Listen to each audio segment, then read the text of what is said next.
Welcome back to the YouTube channel of friends आल्स। आज हमारे पास है लेटेस्ट राइटिंग टास्क 2 ऐसे क्वेश्चन देखते हैं। Some people say that dangerous sports should be banned. कुछ लोग कहते हैं कि जो खतरनाक स्पोर्ट्स है, जो खेल है जिसमें खतरा होता है, उसको बैन करना चाहिए। While others believe that people should be free to do any sports or activities। अभी while हमारा, अगर आपने मेरी पहले वीडियो देखी होगी तो मैंने प्रॉपरली एक्सप्लेन किया है कि while, however, whereas ये आपके कंट्रास्टिंग कनेक्टर्स होते हैं, ये अदर साइड को रिवील करते हैं। तो यहाँ पे जबकि बाकी लोग कहते हैं कि ये लोगों को फ्री होना चाहिए, believe that people should be free to do any sports or activities। तो कोई रिस्ट्रिक्शन नहीं लगानी चाहिए, कोई बंदिश नहीं लगानी चाहिए। Discuss both views and give your opinion. Okay, both views ऐसे हैं तो हम इंट्रोडक्शन में जो थीसिस स्टेटमेंट लिखेंगे वो इसी के बेसिस पे होगी। ओके, फर्स्ट ऑफ ऑल हम इंट्रोडक्शन फ्रेम करते हैं। इंट्रोडक्शन में हम नॉर्मली 2 लाइन्स लेते हैं। जैसे कि फर्स्ट लाइन होती है वो हम सिनोनिम यूज करते हैं, सिमिलर वर्ड यूज करते हैं।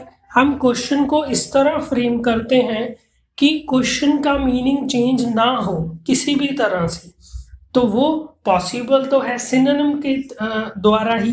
सेकंड थिंग जो हम मेन जिस पे फोकस करते हैं, जहाँ हमें करना चाहिए, वो है सेंटेंस स्ट्रक्चर।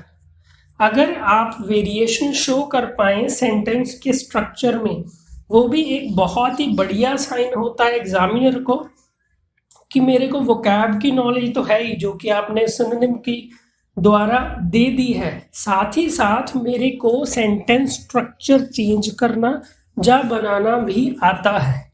तो इसमें आप बहुत ही बढ़िया बैंड स्कोर हासिल कर सकते हैं अगर आप इस चीज़ को समझ लें, प्रैक्टिस कर लें और एग्ज़ाम में फॉलो करें।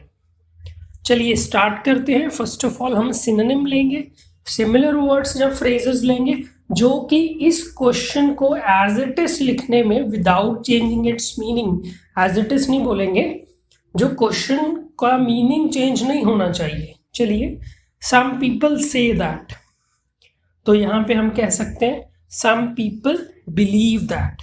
इसको हम ऐसा लिख सकते हैं, some people say that, some people believe that. अभी डेंजरस स्पोर्ट्स, देखिए एग्जाम में एकदम से आपको, अगर आपने सिनोनिम प्रिपेयर नहीं किए हैं तो दिमाग में नहीं आएंगे।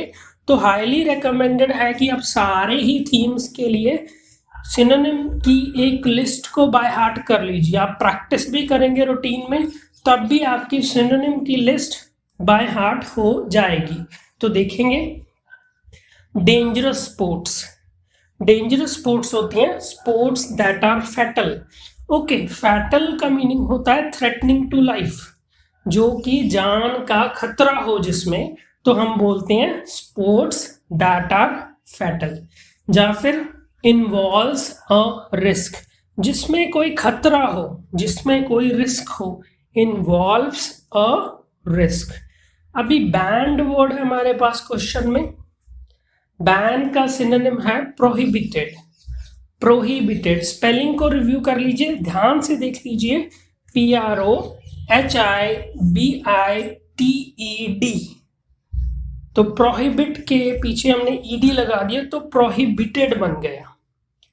अदर्स बिलीव दैट, अभी कंट्रास्टिंग स्टेटमेंट है, हमने वाइल लगाया था, तो वाइल की जगह पे भी हम रिप्लेस करेंगे।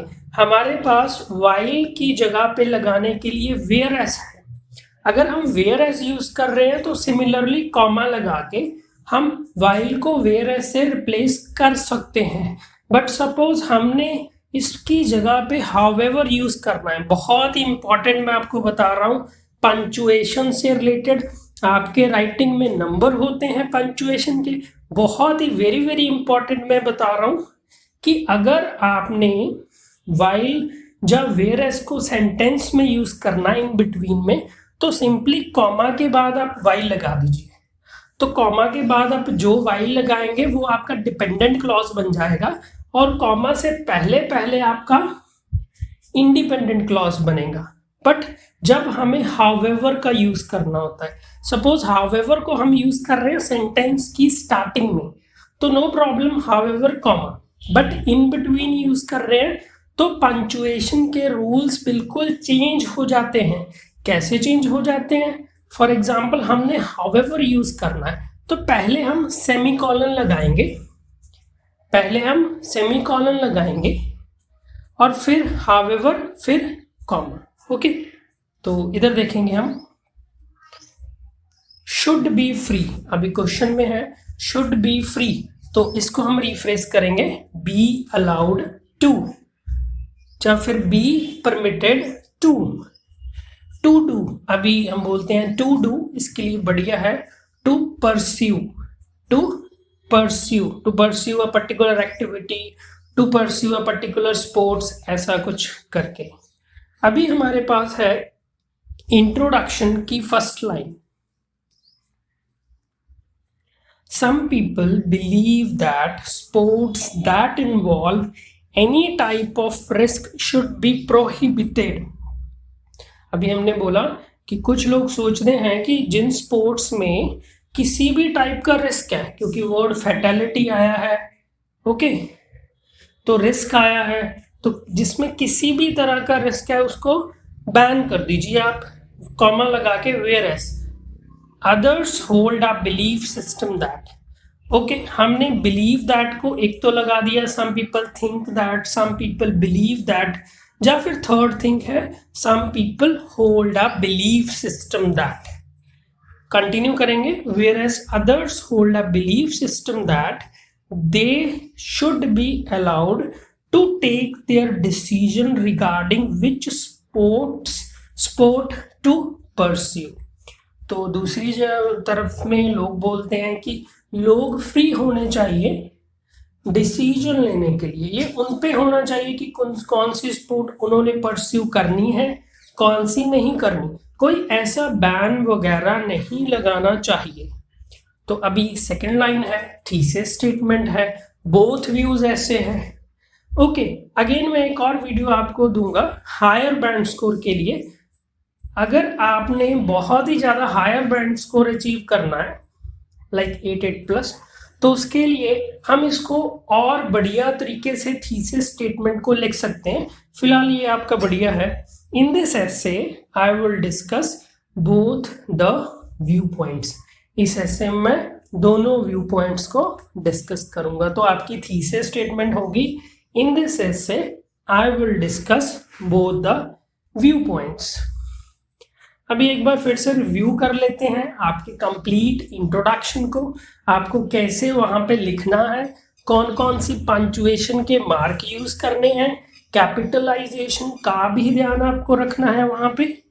सम people believe that sports that involves any type of risk should be prohibited, whereas others hold a belief system that they should be allowed to take their decision regarding which sport to pursue. In this essay, I will discuss both the viewpoints. अभी next thing हम conclusion को discuss करेंगे। Conclusion से related जो vocabulary है अभी हम वो स्टडी करेंगे। चलिए, फोर्सिंग पीपल, तो देखिए हम किसी पे बंदिश लगा रहे हैं, बैन कर रहे हैं, तो हम उनको फोर्स ही तो कर रहे हैं। तो फोर्सिंग पीपल हम पहले ही डिस्कस कर चुके हैं कि टू डू का होता है to pursue a certain type of, मतलब किसी खास किस्म का, an ideal solution. Okay, ideal मतलब बेस्ट सॉल्यूशन, जो कि उस सिचुएशन से रिलेटेड मेल खाता है, जो सही है उस सिचुएशन से related. Raise the level of awareness. अगर आपने अभी तक मेरे चैनल को सब्सक्राइब नहीं किया है तो सब्सक्राइब कर लीजिए और लाइक बटन क्लिक कर दीजिए। ओके, कंटिन्यू कर रहे हैं। Raise the level of awareness, इसका मीनिंग होता है कि लोगों में जागरूकता लाना। अभी कंक्लूजन देख लेंगे इससे related. In conclusion, comma, forcing people to pursue a certain type of sport and banning an another type is not an ideal solution. अभी कंक्लूजन में हमने कह दिया कि लोगों को फोर्स करना कि वो एक टाइप की स्पोर्ट्स करें लाइक कि जिसमें रिस्क नहीं है, और दूसरी टाइप की स्पोर्ट को बैन करना, लाइक हम समझते हैं कि किसी में लाइक बंगी जंपिंग है उसमें रिस्क है तो उसको बैन करना, is not an ideal solution, ये एक आइडियल सॉल्यूशन नहीं है, and there is a need to raise the level of awareness, और जरूरत है कि लोगों में जागरूकता लाई जाए, ना कि कोई सख्त कानून रिलेटेड टू स्पोर्ट्स बनाए जाए। हाँ, कानून होने चाहिए कि लाइक हम BP1 BP2 में डिस्कस करेंगे कि प्रॉपर लाइसेंस होना चाहिए, क्लब के मेंबर होने चाहिए, ट्रेनिंग होनी चाहिए, प्रिकॉशनरी मेजर्स को देखना चाहिए, और जो बिगनर हैं उनको ट्रेनर की प्रेजेंस में ही उस स्पोर्ट को परस्यू करना चाहिए। ये सब BP में आपके पॉइंट्स आ सकते हैं। तो एक बार फिर से आपका कंक्लूजन देख लेंगे। In conclusion, forcing people to pursue a certain type of sport and banning another type is not an ideal solution, and there is a need to raise the level of awareness. Okay, this was introduction and conclusion. Like, subscribe and share, friends also.